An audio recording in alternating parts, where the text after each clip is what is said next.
Picture a world leader standing at a podium, cameras rolling, saying all the right things.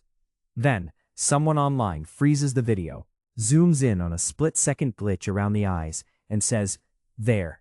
That's the proof. Not a bad signal, not a compression artifact. Proof that the person on screen is not human at all." That is the heart of one of the strangest modern conspiracy theories still alive today. The claim is simple and wild at the same time. Some believers say powerful politicians, royals, celebrities, billionaires, and financial figures are secretly shape-shifting reptilian beings, or descendants of them, hiding behind human faces while controlling society from the shadows. And the question is not whether there is evidence for that claim. There isn't. No credible evidence has ever shown that world leaders or celebrities are secretly reptilian beings. The real question is different. How did an idea this extreme survive for so long, spread so far, and convince so many people to keep repeating it? To understand that, you have to step back before the internet, before viral clips, before YouTube edits, and even before the modern version of this theory had a name. You have to start with something much older: distrust. For as long as people have lived under kings, priests, rulers, and hidden circles of power, they have wondered what kind of people were really making the decisions. Ordinary people live out in the open. Powerful people often do not. They live behind gates, behind walls, behind security details, behind carefully written statements, behind private meetings no one else gets to enter. The farther away power feels, the less human it can start to seem. That fear has been showing up in stories for centuries. Ancient cultures told stories about serpent gods, dragon rulers, underworld beings, and bloodlines tied to dangerous knowledge. Those stories were not the reptilian elite theory as people know it now, but they left behind symbols that never really disappeared. Snakes already carried a lot of baggage. They represented deception, temptation, hidden danger, cold intelligence, forbidden knowledge. Once those symbols are sitting there in the culture, it doesn't take much for a new conspiracy theory to pick them up and give them a modern job. For most of the 20th century, ideas like this stayed out on the fringe. You might find pieces of them in occult writing, UFO culture, fringe radio, or speculative fiction. They were scattered around the edges, but they had not yet become one giant explanation for everything. That changed in the 1990s. A British sports broadcaster named David Icke became the person most closely linked to the modern reptilian theory. Before that turn, he had a public career that looked completely ordinary. Then he began talking publicly about spiritual awakenings, hidden systems of control, and unseen forces shaping human civilization. A lot of people mocked him. British television mocked him. Newspapers treated him like a joke. To critics, what he was saying sounded bizarre. But ridicule does not always kill a conspiracy theory. Sometimes it gives it fuel. Inside conspiracy culture, public mockery can get twisted into a different kind of signal. Instead of hearing, "This claim makes no sense," believers may hear, "This subject is too dangerous to discuss openly." That's one of the reasons the idea kept growing. Over time, Icke expanded his worldview into something much larger. In his version, powerful bloodlines across history were tied to reptilian entities that manipulated humanity behind the scenes. Fear, war, confusion, conflict, and distraction all became part of a system of control. To anyone outside that worldview, it sounded unbelievable. But the theory kept moving, and it kept moving for a reason that had very little to do with proof. The reptilian elite theory offers something emotionally powerful. It takes a chaotic world and forces it into one clear story. Governments contradict themselves, corporations hide information, financial systems crash, billionaires get richer, institutions lose public trust, and then still expect obedience. Real life can feel messy, random, unfair, and impossible to fully understand. For some people, randomness is harder to live with than a dark explanation. The reptilian theory removes randomness. It says somebody is in control, somebody planned this, somebody benefits from the confusion. That structure is comforting in a strange way. Even when the details fall apart, the emotional logic can still feel satisfying. And once a person starts thinking in those terms, almost anything can be pulled into the theory. A politician pauses awkwardly during an interview.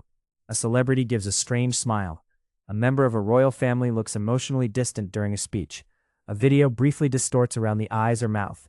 In normal life, those things are forgettable. Inside conspiracy communities, they can be recast as evidence that a disguise is failing.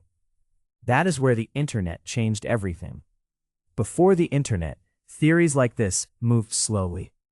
You might hear them in fringe communities, late-night radio, or niche books.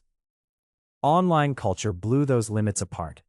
Now a single clip could be cut, slowed down, reposted, edited, and layered with dramatic music. A split second of bad video could be labeled a shape-shifting glitch. One person could tie the theory to ancient mythology. Another could connect it to UFOs. Another could add secret societies, underground bases, hidden rituals, coded hand signs, surveillance, media control, and global finance. At that point, it stopped being one theory. It became an entire conspiracy universe. And that made it harder to kill. A flexible conspiracy can absorb almost anything. Political distrust fits inside it. Anti-establishment anger fits inside it. Celebrity culture fits inside it. Fear of manipulation fits inside it. Economic collapse fits inside it. Once a theory starts working like that, evidence against one piece does not necessarily break the whole thing. It just shifts somewhere else. That may be the most important part of this story. The reptilian elite theory is not really about reptiles. It is about what happens when people stop believing that powerful institutions are acting in good faith, and then go looking for an explanation big enough to match their anger. The theory turns corrupt or distant people into something literally non-human. That matters, because it is often easier to imagine monsters than to accept how much damage ordinary human beings can do. If the people running systems of power are just people, then human cruelty, greed, and manipulation are the real problem. That is a much closer and more uncomfortable idea. The reptilian theory creates distance from that. It turns political frustration into cosmic horror. In older stories, the monster might hide in a forest, a cave, or a ruined place on the edge of town. In the modern version, the monster wears a tailored suit, appears on television, steps out of black cars, and stands behind a podium with national flags in the background. The setting changed. The fear stayed the same. And yet, for all the reach this theory has had, the factual record is still blunt. No credible evidence has ever supported the claim that world leaders or celebrities are secretly reptilian beings. When people dig into the supposed proof, they keep finding the same things: symbolic interpretations, rumors, edited clips, speculative claims, recycled conspiracy material, and online communities reinforcing one another's beliefs. That is the pattern, not documents, not verified physical evidence, not a reliable chain of proof, just a mix of suspicion, symbolism, and repeated claims. It survives partly because facts do not always erase feelings. A claim can collapse under scrutiny and still leave behind the emotional reason people wanted to believe it in the first place. That emotional core is not hard to see. Even people who laugh at the reptilian theory often understand the mood underneath it. They understand distrust of political systems. They understand frustration with corruption. They understand the fear that powerful institutions do not face consequences, and that ordinary people are being manipulated by forces they can't see clearly. The theory did not invent those feelings. It gave them a face. Or maybe that's the wrong word. It gave them a mask. That helps explain the rough timeline of how this all developed. Ancient myths supplied the serpent imagery. Fringe 20th century writing and UFO culture kept unusual versions of those ideas alive. Then in the 1990s, David Icke turned the modern reptilian theory into a recognizable movement through books, lectures, and interviews. After that, the early internet helped spread it faster than fringe theories had ever traveled before. Then the era of viral videos and online media pushed it even further, especially through edited clips and so-called shape-shifting footage. And now, in the present day, the theory still hangs around as part of a wider culture of distrust, aimed at elites, institutions, and hidden systems of power. That is the strange durability of this story. It has lasted through ridicule. It has lasted through debunking. It has lasted through a world full of cameras, records, experts, and fact-checking. Not because the evidence got stronger, because the feeling stayed useful. In the end, the reptilian elite theory says less about secret lizard rulers than it does about human suspicion.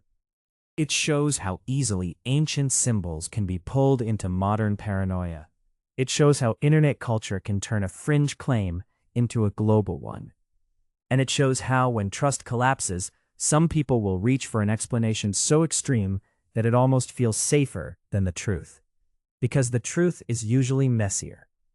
The people in power do not have to be reptiles to feel distant, cold, secretive, or dangerous. They only have to be human.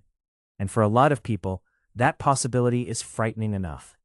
As always, visit us at readtherealstory.com for more unbelievable true stories. Until next time.